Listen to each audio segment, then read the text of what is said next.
Welcome back. तो अभी मैंने कॉन्टैक्ट पेज बना लिया हुआ है। अब हमने डमी प्रोडक्ट्स ऐड करनी है सबसे पहले, बिकॉज पेज पे कंटेंट होगा तो ये मेरे को समझ आएगी। ये कॉन्टैक्ट पेज मैंने बना लिया जैसा हमने सेम अबाउट पेज बनाया था, ठीक है। ये कॉन्टैक्ट पेज हमने बना लिया है और अब आप देखेंगे कि सर्च के साथ यहाँ हमें कुछ शो नहीं हो रहा। यहाँ हमें, हालांकि हमने कैटेगरीज भी ऐड की हैं तो यहाँ कैटेगरीज आनी चाहिए। यहाँ सिर्फ वो वाली कैटेगरीज आती हैं जिन कैटेगरीज के प्रोडक्ट्स अंदर मौजूद होते हैं। तो हम ऐसा करते हैं, हम यहाँ डमी प्रोडक्ट्स ऐड करते हैं और डमी प्रोडक्ट्स ऐड करने का मैं आपको तरीका बताता हूँ। सबसे पहले आपने वो कॉमर्स प्लगइन जो आपने डाउनलोड किया होगा उसको एक्सट्रैक्ट करना है।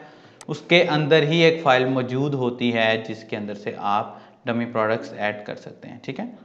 तो ये मैं गया यहाँ ऑल प्रोडक्ट्स पे, ठीक है। अभी मेरे पास यहाँ कोई प्रोडक्ट ऐड नहीं है तो यहाँ पर कुछ भी शो नहीं होगा। तो तकरीबन ये 1 से 2 मिनट लेता है प्रोडक्ट्स को शो करने में। ये ऑल प्रोडक्ट्स पे ऐड करता हूँ। ये देखिए, ये मैंने ऑलरेडी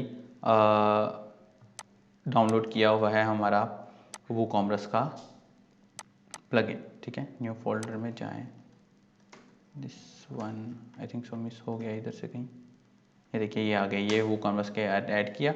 और ये सैम्पल डाटा वाले फोल्डर के अंदर आपके पास CVS फाइल में भी होगा, XML फाइल में भी होगा। हमने CVS फाइल को ऐड करना है, ठीक है।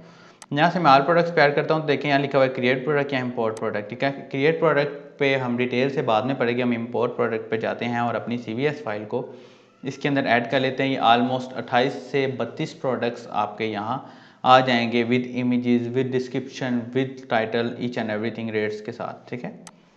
तो ये हम ऐड करते हैं दिस वन, यहाँ हम ऐड कर लेते हैं। तो यहाँ से मैं प्रोडक्ट को सिलेक्ट करता हूँ और कंटिन्यू कर लेता हूँ। कंटिन्यू करते हैं तो यहाँ हमें थोड़ी सी डिटेल्स पूछेगा कि हम कौन कौन सी आईडीज़ वगैरह देना चाहते हैं या कोई प्रोडक्ट को रिप्लेस करना चाहते हैं कि नहीं चाहते। तो इस चीज़ को हम देखते हैं।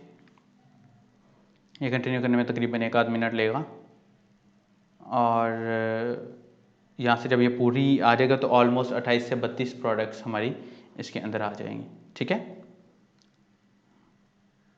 दिस वन, और ये देखिए आ गया। वो कह रहा है कि आपको कौन कौन सी डिटेल कैसी चाहिए सैम, ठीक है।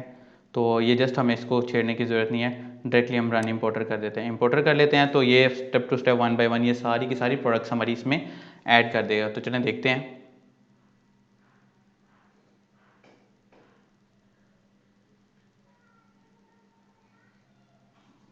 ठीक है, ये हमारी सारी की सारी प्रोडक्ट्स इसने ऐड कर दी।